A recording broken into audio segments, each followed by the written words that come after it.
Alright, magandang araw po sa inyo mga ma'am, sir, boss, amo, manager, mga lodicates dyan. Andito po tayo ngayon sa Pundakit ulit. Maganda po tong lugar na to. Ano po ito, yung mga nakatira dito, yung mga may bahay po dito, talagang mga rich people. Ayan o, kung makikita ninyo, yung nasa likod ko, di ba? Magaganda po yung mga buildings na pinatayo dito ha, kagaya niyan o. Makikita nyo ba? Ayan. Tapos dito, kung nakikita niyo doon sa banda doon, ayun andun yung bundok ng Pundakit. Okay, nandito po tayo ngayon sa Pundakit, San Antonio, Zambales. So ito yung mga kapitbahay ng itong house and lot na ibebenta. Yan. Okay, so yan mga kapitbahay niya oh. Sa nyo? Diba? Hindi po yan ang binebenta ha. Ang binebenta po ito. Alright, tignan natin ngayon yung itsura niyan sa loob. Once again, tara, samahan nyo ako. Pasyal ko muna kayo sa paligid niya. Tapos tignan natin yung loob. Tsaka natin tanungin ng presyo. Okay. Doon po ang access road. Pag dire-diretso nyo yan, lalabas kayo doon sa daan sa gilid ng bundok na yon. Palabas na ng bayan ng San Antonio, dire-diretso na po ng National Highway. Walking distance na po yan sa tabing dagat. Prime residential area to. Commercial area na rin at the same time. Okay, so ito po yung frontage ng bahay na binibenta, house and lot. Ayan o. Number 5, Sunset Strip. Ang ganda ng pangalan ng street, di ba?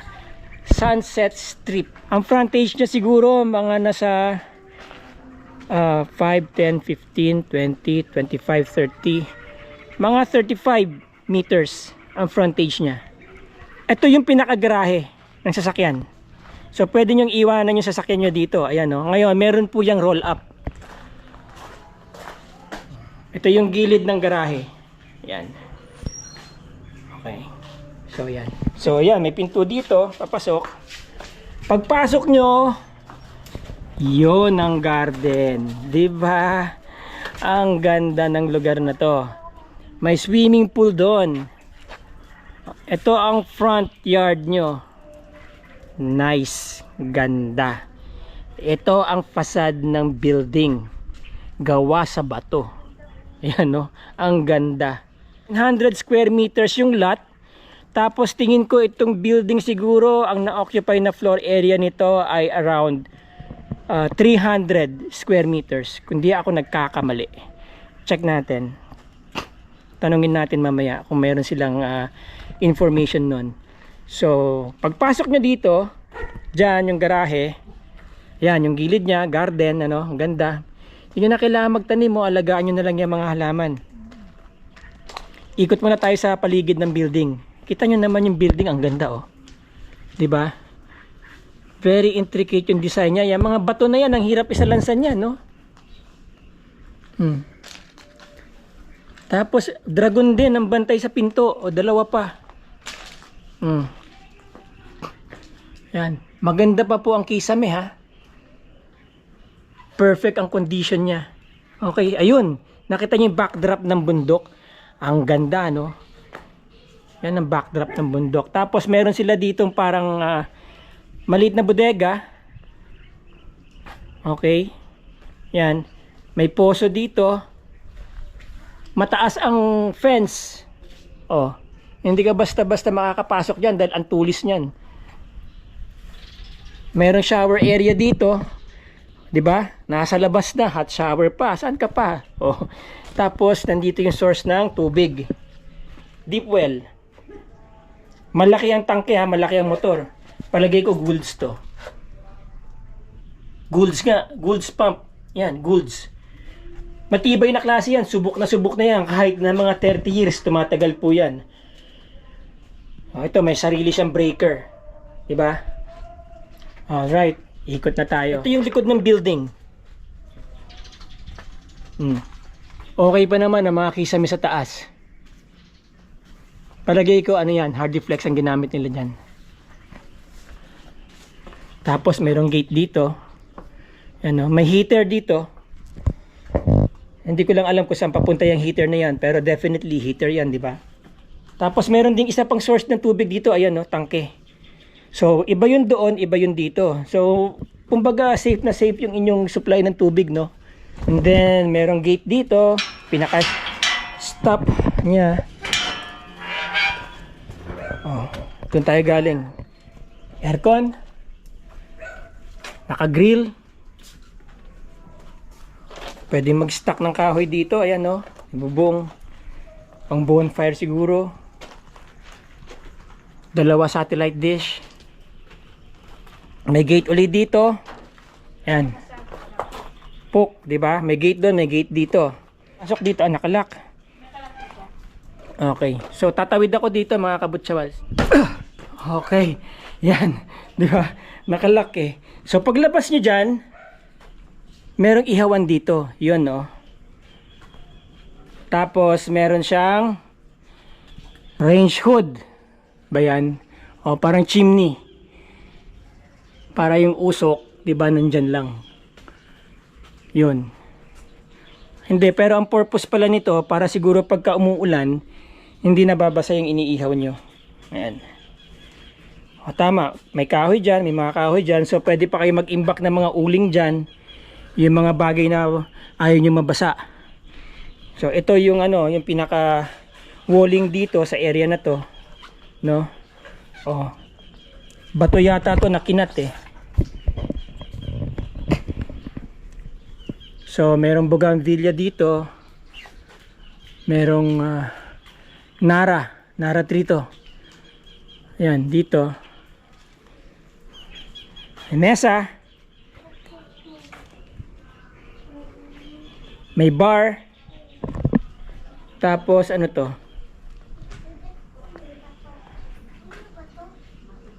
Okay, hindi ko alam kung ano yan. And then check natin kung ano meron dito. Bukas ng bukas eh, no? And then check natin kung ano meron dito. Bukas ng bukas eh, no? Yun. So kung mapapansin nyo, may gasol dito sa loob ng ano, makina ng swimming pool. Ito yung kanyang pinaka-filter. So ayan, no? From filter, return, and then drain. Yan. Ito yung naglilinis ng tubig. Naglalagay kayo ng chemical dyan. Chemicals. Ngayon, ito yung gasol para magpainit ng tubig. Yun. So kaya mapapansin ninyo, merong exhaust para sa hot air. So mainit po, pwede nyo painitin yung tubig nyo doon sa swimming pool. I think magsa-circulate yata yung tubig dito para lagi lang mainit yung pool ninyo, no? Merong exhaust vent dyan. Okay, so yan na, no? Sarap mag-enjoy dyan sa pool na yan, di ba? Pa-jacuzzi ka lang, oh, habang tinitignan mo yung garden mo, di ba? Habang nagba-barbecue doon, merong party dito. Alright, tapos pwede kayong umupo doon sa gilid, you know? And then jacuzzi yung swimming pool, ah. Merong mga outlet, oh. Yun. Ngayon, pasok tayo sa loob, silipin natin tong loob ng bahay na to. May tatlong pintuan dito. Isang sliding door. Tapos dalawa yung, I guess, nabubuksan pa gano'n yan, ano ate? Ito sliding door. Now, napansin ko meron na silang mga ano, ah. May mga garden lights na sila, ayan, oh. Ayan, oh. May mga garden lights na, mga ilaw to eh. Yun. Alright, pasok tayo sa loob. Pagpasok ninyo, meron na kaagad nandiyan na yung mesa. I guess this is the living room. Maluwag. Yan ang kisame nyo, yan ang ceiling fan. Modernized, alright. So may mga pin lights, no? Medyo cozy yung kanilang lighting. And then ito yung kitchen. Yun yung ref. May mga built-in cabinets. So I guess siguro maiiwan na itong mga to sa presyo niya. Dahil kumbaga dinesign na yung mga furnitures na yan na nandiyan dyan eh. Pati ito, oh, itong gasol. Ganda, oh. Sarap magluto dito habang nanonood ka ng TV, oh. Nagluluto ka dito. Tapos may range hood, ha. Para syempre yung usok ng piniprito yung tuyo, lalabas dito, hindi mangangamoy sa paligid, ano. Yan, ganda. Oh. Kahit magsabay-sabay kayo ng luto dyan, magsawa ka. And then, of course, may mga drawer sa gilid. And then may oven dito. Yan, para sa mga mahilig gumawa ng cakes, dyan. Yan. May oven na built-in dyan. And then microwave. Kundi, microwave, no? Wala kasi kaming ganito eh. Oh, yan. Microwave daw yan. Hindi ako nagkamali. Okay, so, ito ang built-in cabinet. Medyo mataas. Pero okay lang. Oh.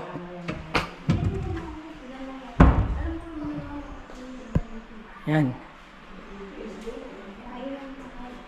Tanong natin mamaya kung ano yung mga included dito, no? Sa bahay, dun sa presyo nila. Pero in the meantime, samahan niyo muna ako, syempre. Ikutin muna natin tong bahay. 'Di ba? Mag-enjoy muna tayo sa house tour. 'Yon. Yun si Ma'am, oh. 'Yon. Ayaw magpakita ni Ma'am. Ah, yan si Ma'am. Kita niyo naman, oh, si Ma'am, 'di ba? 'Yon. Maluwag, no? Ito, tignan po natin isang room. So, may dalawang rooms po dito. Wow, okay, ah. Wala nang bedsheets. Yes, oo. Yan. Wala na pong bedsheets kasi nga binebenta na tong bahay eh. So ayan. May aircon. Andun sa baba yung aircon, no? So maganda yung pagkakagawa ng mga built-in cabinets nila, no? Talagang dinesign dito sa room. May sariling CR, ma'am? Na po. Kaso, yes, medyo Okay. Sakto lang CR. May may shower enclosure na dito, oh. Pabilog. Yan, na CR. Tapos, I guess this is ano to? Palabas dito. Yan, umikot lang tayo. Ayun, oh. Sa kabilang kwarto. So, yan. Ito ang pinto. Solid, ah. Double lock, oh. Tapos, maliit tong kwarto dito. Okay.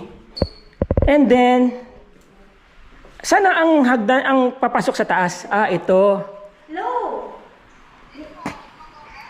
Okay. Alright. So, yan ang itsura ng pinaka main door din dito sa gilid, no? Kasi pag galing kayo ng ng garahe, pwede kayong pumasok dire-diretso dito, 'di ba? So, pwede nyo ring nakatambay kayo dito mula dun sa loob. Dun tayo galing kanina. Tingnan nyo, ha. So, dyan tayo galing. Dito tayo pumasok kanina mula dun sa pool, ano. Ito yung kusina. And then ito, pag nakabukas to, ayan, no, ang ganda. Diba? So, pwede kayong tambay-tambay dito. Diba? Kung ayaw nyo tumambay sa loob. Malapit lang, ito lang. Tapos paakyat na yan sa second floor. Dito sa gilid, may kwarto dito. I think ilaw to. Yan, papunta sa stairs. Yun, no, paakyat. Check natin. Yun. So, ilaw yan, no? Hindi lang kompleto. Okay, hindi pala kwarto to. Ano pala to? Bodega. Dahil, hindi washroom eh. Bodega talaga. Ayan. Utility room. Okay. So, dito nyo pwedeng ilagay yan. Yung mga sapatos nyo. Yung bisikleta nyo. Ayan. And then, may access to doon sa labas. Remember, ito na yung tangke na nakita natin kanina. Nandun yung may bakod. Yan, ito yung pintuan dyan. Pala papunta dyan sa labas. Akyat tayo ngayon. Gawa po sa kahoy ito, ha. Itong niya, railings ng hagdan. At saka maganda. Meron na siyang dito. Meron ng design yung hagdan nyo para hindi madulas, no?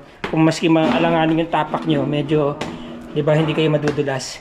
May ilaw sa gilid, ha? Yung iba lang, siguro pundido, kailangan lang palitan. Yan, may ilaw sa gilid yung hagdan. Okay. Approaching second floor tayo. Yan po ang second floor. Bubungad sa inyo. Ito. Yan.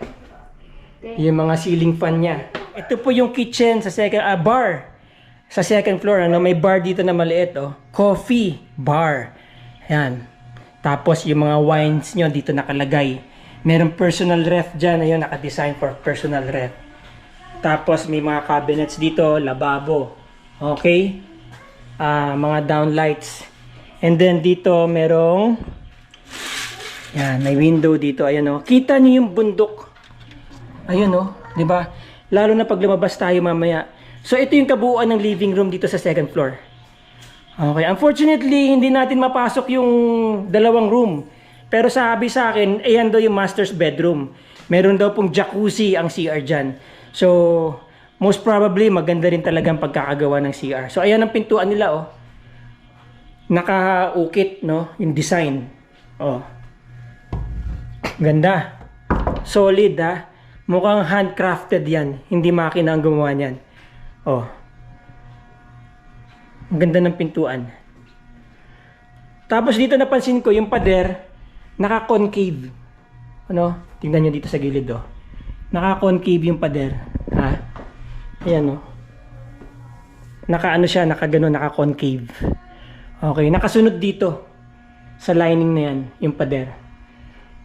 Yun. So yan ang ceiling, no? Kita nyo naman, gumagana ang ceiling fan. Okay, tapos yan yung mga sliding doors. Pwede nyo buksan yan lahat. Nakabukas. May maliit na kwarto dito. Ayan. Maliit lang siya. And then, ito na, buksan nga natin ilaw. Saan ba ilaw nito? So, nandito yung switch ng ilaw. Okay. So, ito yung CR. Cortina lang yung pinakatakip. So, maliit lang po yung kwarto dito, no? Pero, magandang view. Ayan, no? Mamaya, sasabihin ko sa inyo kung ano yan. Okay. Then, may ceiling fan na, ha? Okay, labas na tayo. Siyempre, para makita natin yung pinakamagandang view. Dito, actually, pag binuksan nyo to lahat, ganitong view makikita nyo sa labas. Tignan nyo, ha? Yan, ganitong view makikita nyo sa labas. Diba? May dalawang sexy. Okay.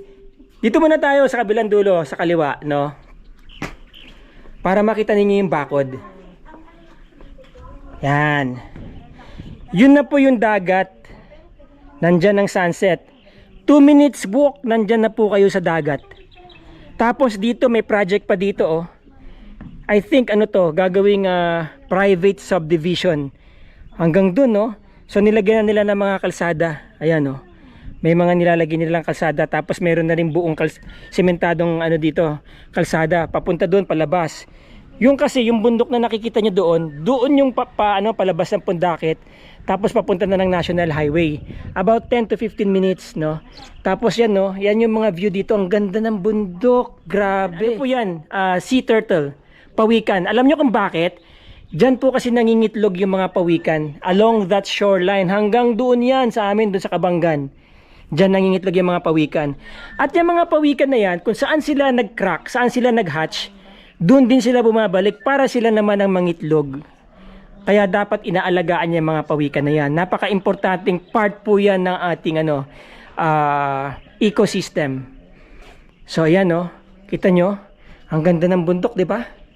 Mountain range siya, makikita nyo, mountain range ng San Antonio. Ang ganda. Oh.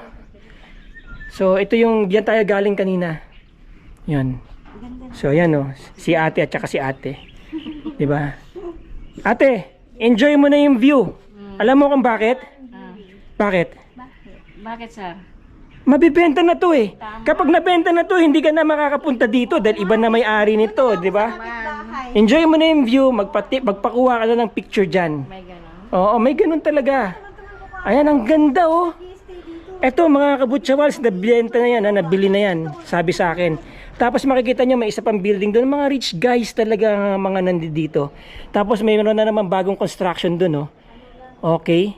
Ang ganda ng mountain view. Lalo na sa personal kapag nandito kayo, ang ganda ng mountain view. Lalo kapag katatapos ng tag-ulan, berdeng-berde yung mga bundok na yan. Okay? So yan yung garden. Ito yung harap kanina, 'di ba? Galing tayo doon, doon tayo galing oh. Yan yung garahe. So ito, yung taas. Yan.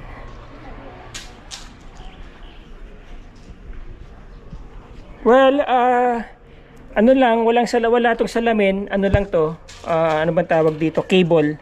Naka-cable wire siya. Kaya dapat dito ingat sa mga bata, no? Ayan lang siya, oh. Oh.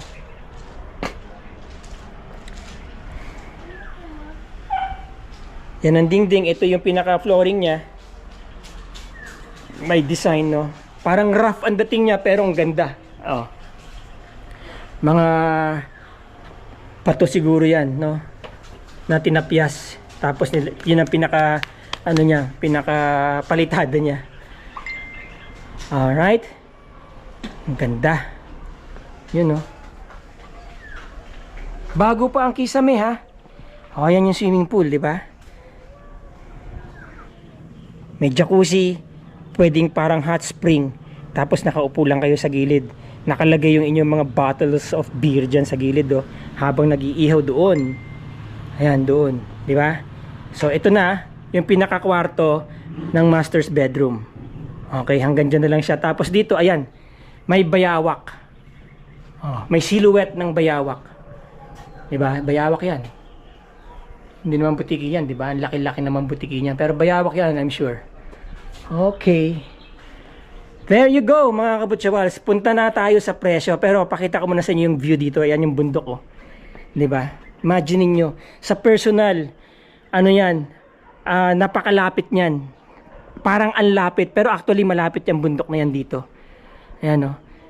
Ang ganda ng bundok, ang ganda ng tanawin dito. Nakaka-relax. Ang sarap tumira sa lugar na to. Okay? So, punta tayo sa presyo niya kung magkano to. Alright. So, isa pang daan. Yan, oh, para makita niyo yung bundok. Yan, enjoy niyo ng enjoy. Yan, oh. Kasi kapag nagkaroon kayo ng visitation dito, talagang maa-appreciate niyo tong lugar. No, napakaganda niya. Okay, mga kabutsawals, 20 million fixed price para sa napakagandang lugar na to. Maganda yung lugar, maganda yung inyong building. Okay, di ba? May swimming pool.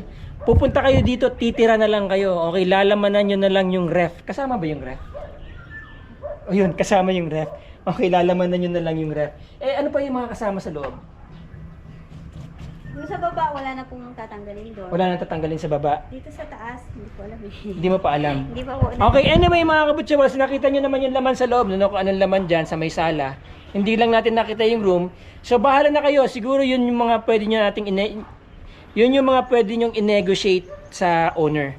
So, alright, there you go. Basa na naman tayo ng pawis.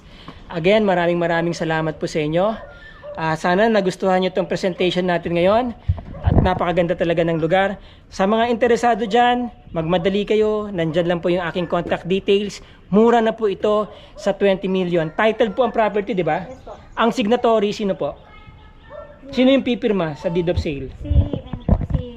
Yung may-ari. Yung may-ari mismo, silang pipirma.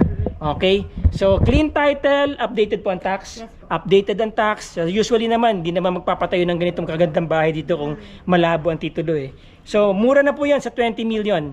Okay? Kasi, prime area po itong lugar na to.